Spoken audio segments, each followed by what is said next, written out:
Bab 492,8 Bicaralah dengan baik.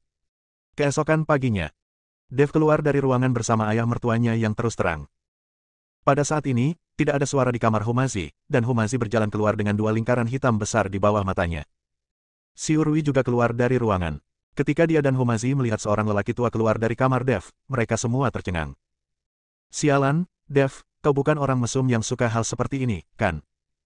Humazi menatap orang tua itu dan berkata, Guru Hu, omong kosong apa yang Anda bicarakan? Ini adalah ayah mertua saya, dan dia pernah menjadi seorang kultivator di alam surgawi. Dev memperkenalkan lelaki tua itu kepada Xiurui dan Humazi, lalu memperkenalkannya kepada lelaki tua itu, ayah mertua, mereka berdua adalah temanku, Xiurui, Humazi. Halo semuanya, saya Raja Rubah Bayi, kata lelaki tua itu dengan ringan. Setelah saling memperkenalkan dan menyapa, Dev berkata kepada Bayi, ayah mertua, bisakah Anda membawa kami ke pasar gelap? Bisa. Bayi mengangguk. Pasar gelap apa? Menjual wanita. Ketika Humazi mendengar ini, dia langsung tertarik. Tuan Hu, 2 wanita saja sudah cukup. Anda tidak akan takut mati kelelahan jika ada lebih banyak lagi. Dev terdiam beberapa saat. 4 orang berjalan keluar dari penginapan dan, dipimpin oleh Bayi, menuju pasar gelap. Dev, kapan kau mulai memainkan permainan manusia dan binatang buas di alam surgawi? Kau benar-benar mengacaukan ayah mertua klan manusia binatang. Humazi bertanya pada Dev dengan suara rendah. Jika kamu bisa bicara, bicaralah dengan baik. Jika tidak bisa, jangan bicara. Apa perbedaan antara manusia dan hewan? Meskipun mereka semua adalah manusia binatang, mereka sudah berubah wujud menjadi tubuh manusia dan sudah menjadi manusia. Sekarang seluruh kota Badak dipenuhi manusia binatang. Jadi, tidakkah kau ingin bermain dengan wanita-wanita di sini? Kata Dev. Pikirkanlah, tentu saja aku ingin.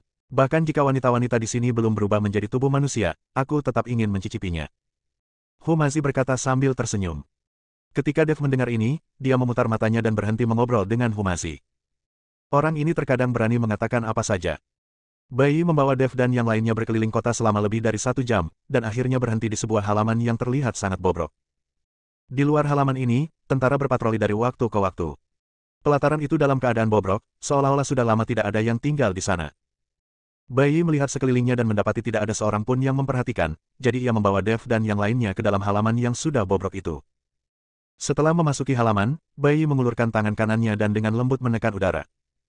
Saat cahaya putih menyambar, semua orang merasakan kegelapan di depan mata mereka, lalu mereka muncul di sebuah lorong besar. Untungnya, Bayi ada di depan, kalau tidak, Dev dan yang lainnya pasti takut dengan perubahan mendadak ini. Setelah melewati lorong besar itu, pemandangan di depan semua orang segera menjadi jelas. Di area ini terlihat banyak orang berjalan-jalan, ada juga beberapa penjaga yang mengenakan pakaian kulit hitam dan memegang senjata. Segalanya dijual di sini, dan tempat ini ramai dengan orang. Tak jauh dari sana, di sebuah panggung tinggi, 2 orang tengah bertarung mati-matian. Di sekitar ring, sekelompok orang yang matanya sudah merah berteriak keras. Mereka adalah para penjudi yang telah memasang taruhannya. Di puncak area yang luas ini, ada beberapa rumah yang tergantung di udara, terus bergerak maju mundur, dan Anda dapat melihat kepala bergerak-gerak di dalam ruangan. Dev dan yang lainnya sangat penasaran, lalu mengikuti Bayi dan terus berjalan maju. Namun saat dia berjalan di depan para penjaga berpakaian kasar itu, mereka semua berdiri tegak dan berteriak kepada Bayi dengan hormat, Tuan. Bayi mengangguk sedikit, yang membuat Dev dan yang lainnya tercengang. Dan setelah melihat Bayi, orang-orang di pasar gelap semua berteriak, Tuan Bai Fang. Dev berjalan ke arah Bayi dengan sedikit kebingungan, lalu berbisik, ayah mertua, apakah Anda mengenal orang-orang ini? Bab 4929, Ayah Mertua yang Kuat. Dan para penjaga itu, mengapa mereka memanggilmu Tuan? Bayi tersenyum tipis, karena pasar gelap ini bernama Ling Hufang, dan aku adalah pemilik pasar gelap ini, tentu saja mereka memanggilku Fangsu. Apa? Wajah Dev penuh dengan keterkejutan. Dia tidak pernah membayangkan bahwa ayah Baikian, ayah mertuanya sendiri, memiliki pasar gelap yang begitu besar di Rhino City. Kalau begitu, bukankah aku bisa mengandalkan kekuatan ayah mertuaku dan melakukan apapun yang aku mau di pasar gelap ini? Humazi dan Xiurui juga bergegas maju dan bertanya kepada Dev yang terkejut, Dev, ayah mertuamu memiliki kekuatan yang begitu besar, mengapa kamu tidak memberitahuku? Dev terdiam beberapa saat. Apa yang dia katakan? Dia juga baru tahu kalau dia punya ayah mertua seperti itu. Saya baru tahu bahwa ayah mertua saya punya pasar gelap yang begitu besar. Mari ikut saya. Bayi mengatakan sesuatu, lalu melompat ringan dan langsung memasuki ruang terapung. Melihat ini, Dev dan yang lainnya juga mengikuti ke ruangan itu. Setelah memasuki ruangan itu, saya mendapati betapa megahnya, dan melalui jendela ruangan itu, saya dapat melihat dengan jelas situasi seluruh pasar gelap. Menantu laki-lakiku tersayang, apakah situasiku baik-baik saja? Bai berkata sambil tersenyum tipis.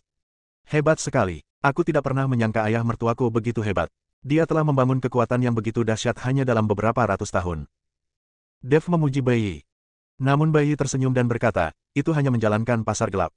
Bagaimana bisa sekuat itu? Ada lebih dari 10 pasar gelap dengan skala seperti ini di seluruh kota Badak. Ngomong-ngomong, aku hanya bekerja untuk para bangsawan kaya itu. Mereka memiliki beberapa hal yang sulit ditangani di permukaan, jadi mereka menyerahkannya kepada kami untuk ditangani. Dalam hal kekuatan, siapa di seluruh kota Badak yang dapat dibandingkan dengan Tuan Kota? Ketika Dev mendengar ini, dia sangat tersentuh. Ini terutama karena Rhino City terlalu besar. Ada lebih dari selusin pasar gelap sebesar ini. Ayah mertua, bagaimana dengan keluarga Long di Rhino City?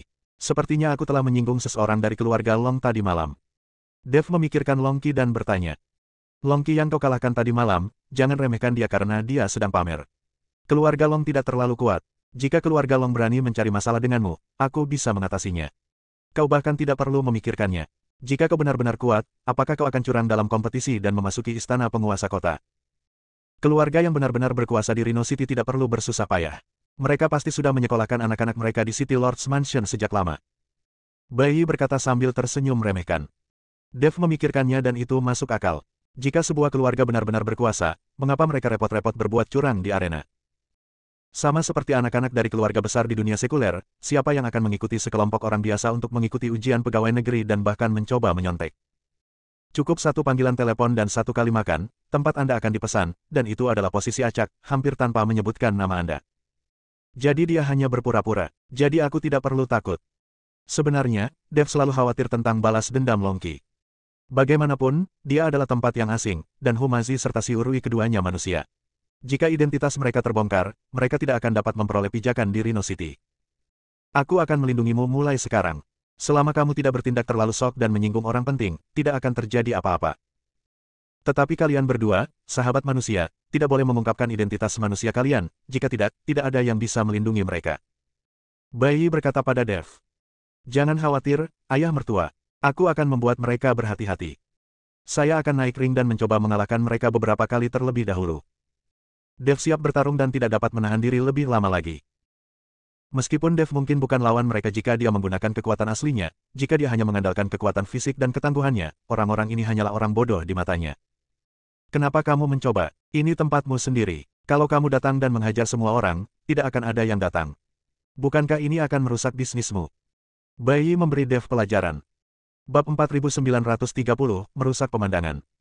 Ah, jadi kau membawaku ke sini untuk berkelahi, bukan? Dev bertanya dengan ragu.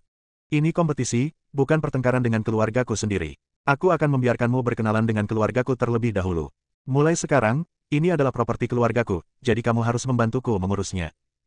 Sebelumnya aku sendirian, dan aku sibuk sepanjang hari.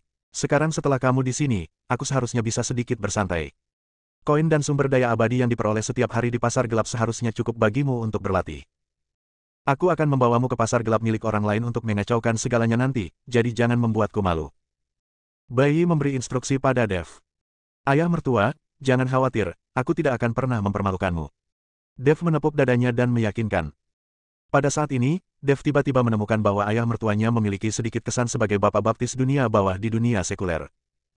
Sebelum aku menyadarinya, aku telah menjadi menantu seorang gangster, dan aku juga bertanggung jawab atas kehancuran tempat itu. Sial, kehidupan di surga tidak berbeda dengan kehidupan di dunia sekuler. Demi ketenaran, demi sumber daya, demi emosi, berkelahi dan membunuh. Nuoking. Pada saat ini, Bai berteriak. Tak lama kemudian, seorang pria parubaya berjubah putih muncul dan berkata dengan hormat, Tuan. Pergi dan atur beberapa orang. Kita akan pergi ke Baohufang untuk mengacaukan semuanya. Terakhir kali, Baohu memenangkan banyak koin abadi dari kita, dan kali ini kita harus mendapatkannya kembali.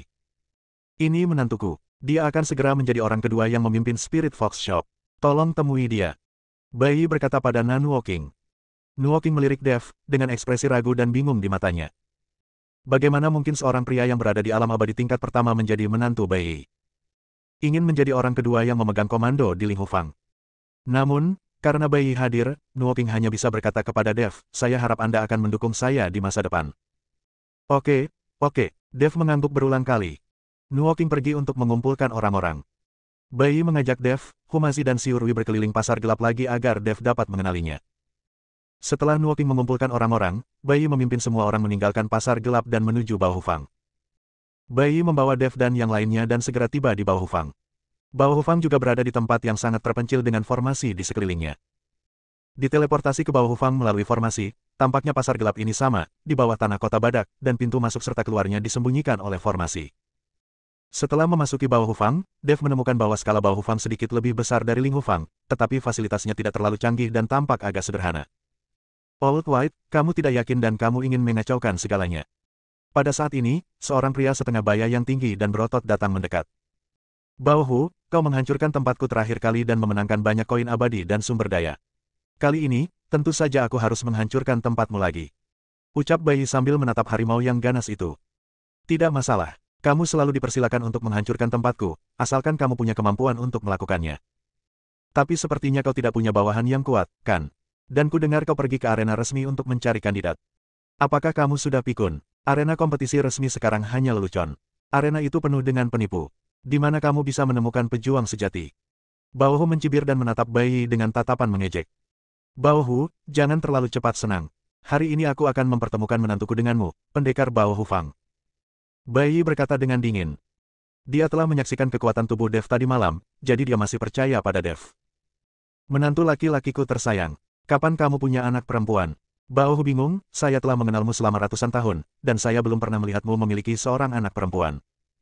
Putriku tidak ada di surga, dan menantu laki-lakiku baru saja dibawa ke sini melalui jalan itu. Bai Yi berkata dengan bangga. Bersambung,